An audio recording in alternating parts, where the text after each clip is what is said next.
nang mamatay po ang aming unang classmate nung kami ordained noong 1985, ay nagsamula na kami mag-raffle kung sino ang susunod.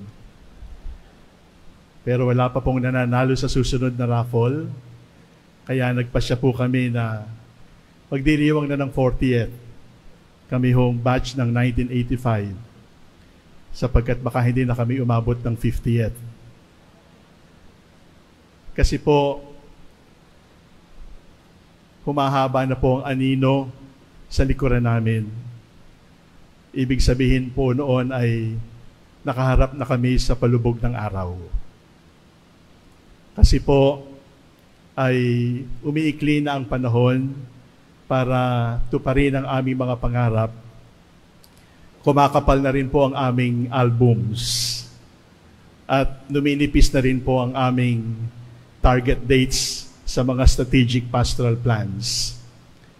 Ang aming mga verifiable indicators sa pastoral planning ay kumukonti na ng kumukonti sapagkat marami na kaming verified indicators.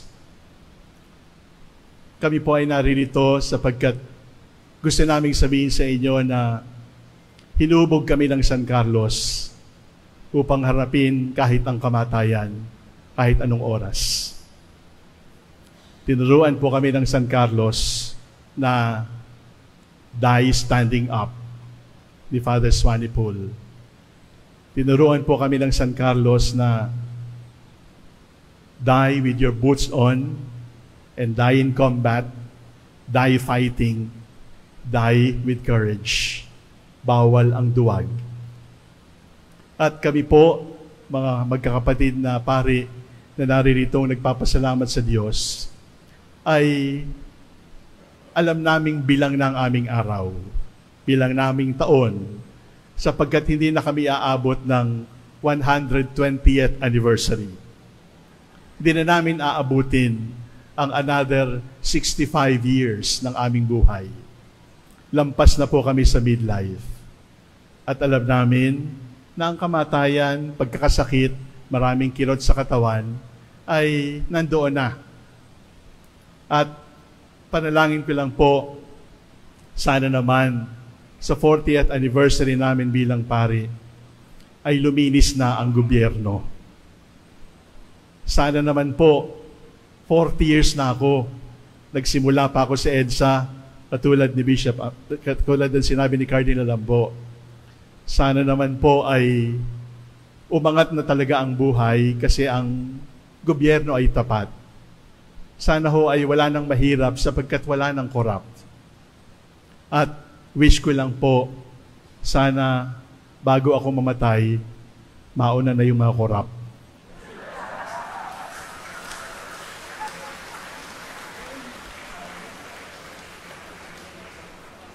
Pero pinagdadasal ko naman po na kahit mauna sila, sana bago sila tumawid sa kabilang buhay, sana ay makapagsisi sila at makapagbago.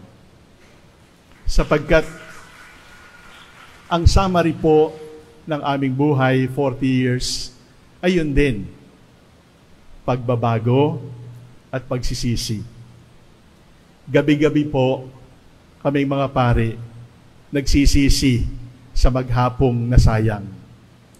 At tuwing umaga po, kaming mga pari, nangangako, magbabago ulit kasi bago na ang araw na ito. At sa aming buhay ng araw-araw, gabi-gabing pagsisisi at pagbabago, ay naroon po at palagi namang kaming sinasagot ng awa ng Diyos.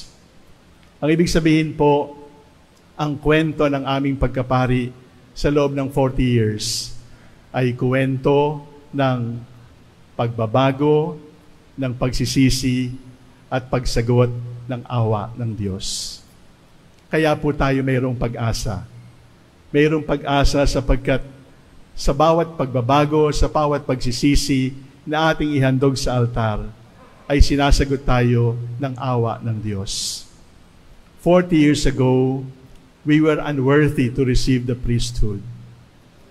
40 years later, we are more unworthy.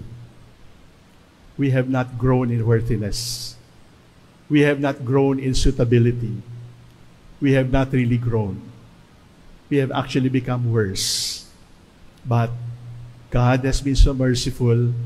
God has been so kind to all of us. Ibig sabihin po, dahil sa alaala ng awa ng Diyos, mayroon tayong pag-asa. Ang simbahang pong ito ay punong-puno ng alaala. Dito po ako bininyagan, December 18, 1960. Doon po sa sulok na yon, doon po ako nag-first communion. Diyan po sa sulok na yan, diyan po ako unang nagkumpisal.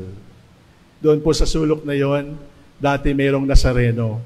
Bago ako pumasok sa school, doon po ako mahalik sa paan ng Nazareno upang ialay ang aking buhay. Kaya lang araw sa Diyos. Dito po sa simbahang ito, na maalam ako sa aking nanay at tatay. Dito po sa simbahang ito, nagdiwang ako ng aking unang misa 40 years ago. Marami pong alaala ang simbahang ito, at ang simbahang ito ay alaala ng pag-ibig ng Diyos.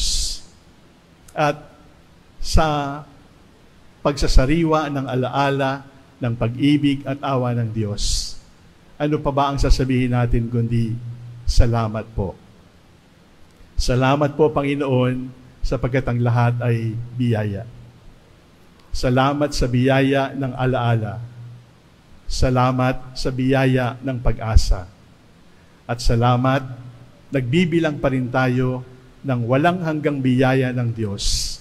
At parang hinding-hindi magsasawa ang Diyos sa pagpapala, sa pagbabasbas sa atin. Mga minamahal kong kapatid, kapag dumating na po yung huling hininga at ako ay haharap na sa Diyos, gusto kong sabihin sa inyo na ang alaala ng inyong pagmamahal, Ephesus Ministry, Balanga, Lingayen Dagupan, Archdiocese of Manila, ang alaala ng inyong kagandahang loob ay dadalhin ko sa harap ng Diyos. Kapag dumating na po yung panahong makikita ko na ulit ang nanay at tatay ko at makakapagmano na ulit ako kay Cardinal Sin, dadalhin ko lahat ang inyong alaala at walang hanggang pasasalamat kapag kayo ay aking inaalala. Maraming salamat po, at sa inyong kagandahang loob, aalalahanin ko habang buhay, bukal ng pag-asa para sa akin at pasasalamat. Kapag dumating po yung hangganan ng buhay dito sa mundo, ulitin ko sa harap ng Diyos, pagkamano ko kay Cardinal Sin at pagkahalik ko sa aking mga magulang, sasabihin ko, kayong lahat ay basbasan.